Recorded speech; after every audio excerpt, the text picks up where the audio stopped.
Hey, good afternoon, everybody. Another glorious day sitting in the sukkah, shaded by the Almighty. Kids are outside. You can hear them playing basketball and they're running on the trampoline. What a blessing to have this beautiful holiday, to be able to celebrate as a family. You know, when we make Kiddush, we say, Eile Moadei Hashem Mikra'ei Kodesh. These are the holidays of God, callings of holiness. The rabbis explain that imagine a father's going in the desert with his kids, and there's no water, and he digs a well, and he digs and digs for days, and he unearths water. But then what he does is, he says to his kid, you know, we're going to leave, but we might come back here in a while, in a couple of days, in a couple of years, and the well will be covered again. So I'm going to make a little sign, so when I come back, I know this is where there's a well, because it took me so many times to dig to find water. And the rabbis say same things with God. God tells us, Eile Moadei Hashem Mikra'ei Kodesh. God, in his infinite wisdom and love of his people, he made markers throughout the year for us to get our reserves of holiness. Mikra'ei Kodesh, they're calling of holiness. You have the holiday of Passover, you have the holiday of Shavuot, Rosh Hashanah, and Sukkot. And when we celebrate these holidays, it infuses us with spirituality and holiness to get us through the long winters, etc., etc. So it's a special time, but I want to speak to you. Remember yesterday I told you God tells us to take 4 species, and when you take these 4 species, you become happy. Yesterday we spoke about the willow, and how the willow, which is called a brotherly tree, teaches us to have community, to have celebration, to have good times together as a family and as a community. Today, I spoke to you about Sardinia and about having long life and the blessing that comes with it. Today, I want to speak to you about something else. The etrog. Remember I showed you yesterday my etrog, which is sitting here, a beautiful citron. It comes from Italy, from a place called Calabria. It's our custom to get an Esrog from there because tradition has it. The Medrash says that Moses got his from there. So the citron, how do we know that we're supposed to take a citron? The verse says, "V'lakachtem lachem pri eitz hadar." You should take for yourself a splendid fruit. But how do we know that the splendid fruit we're supposed to take is a citron? Maybe it's supposed to be a papaya. Maybe it's supposed to be a mango. Maybe it's supposed to be honeydew. How do we know that it's supposed to be a citron? So first of all, we have the laws that Moses gave us from Sinai. When the Torah was given, Moses also gave us laws. And with those laws, he told us that the fruit is supposed to be a citron. But the rabbis always tell us something very interesting. They say that the word hadar, which means splendid, the Torah tells us to take a splendid fruit. The word hadar could also be read hadar, which lives. And the rabbis say that the fruit that we take has to be a fruit that lives on its tree through all the seasons. Most fruits, they have their season, and then after their season, if you don't pick them, they fall off or they rot. Or after they're ripe, if you leave them on the tree, they start rotting. They usually get 1 season at best 2. An etrog, out of all the fruits, is able to get not 1, not 2 seasons. It can get 2, 3, 4, maybe even 5 years. And that's why, for example, if you look, you can have a smaller etrog, or you can have a bigger etrog. You see the same etrogs, but one is smaller and one is bigger. Or if you go here, let's see, we'll take another one.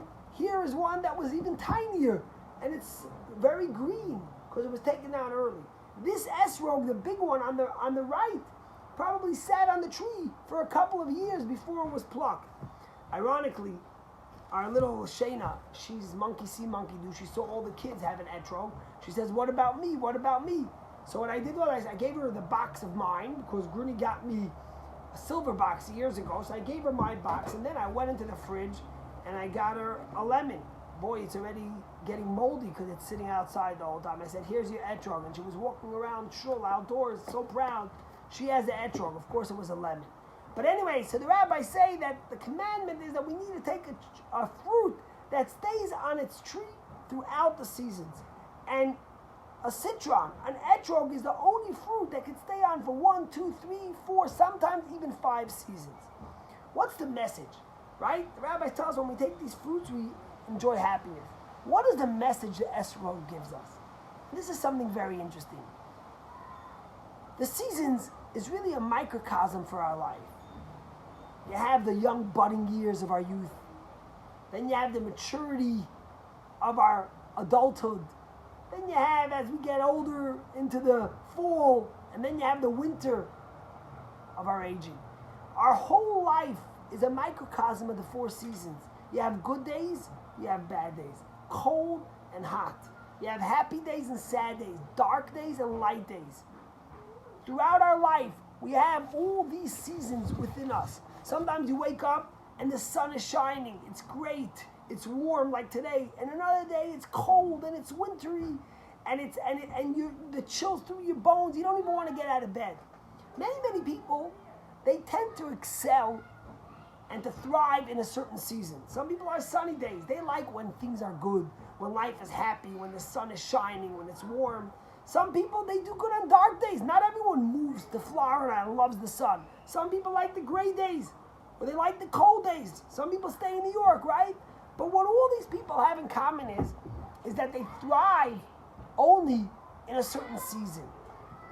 What's the message that the Esrog is giving us? The Torah is telling us that in order to be able to be a happy person, you have to be able to thrive in all seasons.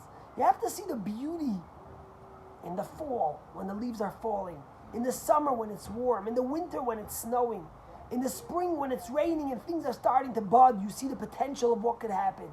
Life is not about all or nothing. It's not only dark days, it's not only light days. It has the spectrum. In fact, one of the reasons that you tell a lot of New Englanders why they love living in New England, I'll tell you because the seasons are pronounced. You live in Florida sometimes and you feel like it's one season. There is no seasons. But the truth is there is seasons, and so is life. And in order to find happiness in life, the Torah is telling us you need to take what's a splendid fruit? It's a fruit that could withstand all seasons. But not only withstand, it could thrive in all the seasons of life. Think about what's going on now in Corona. And so many people are saying, Rabbi, I can't. It's 6 months. Who knows, it could be another 6 months. I can't find any happiness. I can't thrive in this time. I need to get back to normal.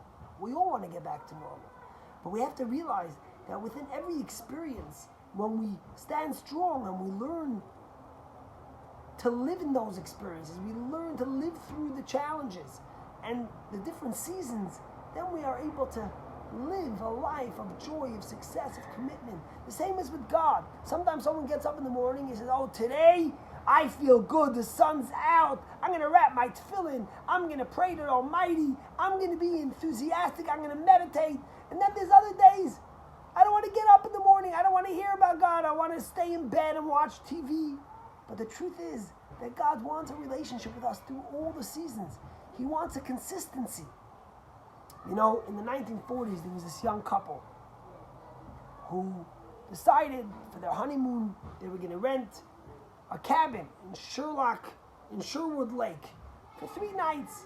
They were young, they wanted to kindle their romantic beginning and start some sort of story. They get into their cabin at night and they're ready to go to sleep.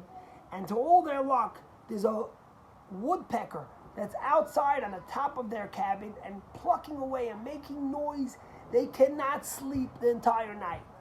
To make it all worse, in the morning when it started raining, they realized that not only did the woodpecker pluck away and disturb their sleep, but it made holes, and the rain was coming in, and it was wet. This is how they spend the first night of the honeymoon. The same thing happened the second night. And the same thing happened the third night. The same woodpecker came back and plucked away at the wood and didn't let them sleep, and they were damp and cold. And they went back, and they were so sad. They were so miserable. The husband said, what a failure. This is how we started our life. And on the way back, the wife looks at the husband and says, no, our honeymoon was amazing. It was a blessing. We have to just figure out why and how. And then she turned to her husband, he made cartoons and says, let's make a cartoon about the woodpecker. And right then was created Woody the Woodpecker, which became a cartoon that spread throughout the world and became so famous. And years later, 50 years later, they asked this couple, their names was Walter and Gracie Lance, they asked them, tell me, what was the greatest day of your lives? And they said, that time when we were in that cabin, when the woodpecker was plucking away, because through that we became famous, we made millions of dollars, we thrived, our whole career happened through then. And that's really the message of the Etrog. The Etrog is one that stays and thrives throughout the seasons on the tree. We have to connect. The tree is our relationship with God, our relationship with others, our connection to the world. We can't be one season people. To find true happiness in your life, you have to be able to stand through all the seasons. Chag Sameach. See you tomorrow, and hopefully we can start focusing tomorrow. We'll move on from Sukkot and get on to Simchat Torah, which is coming.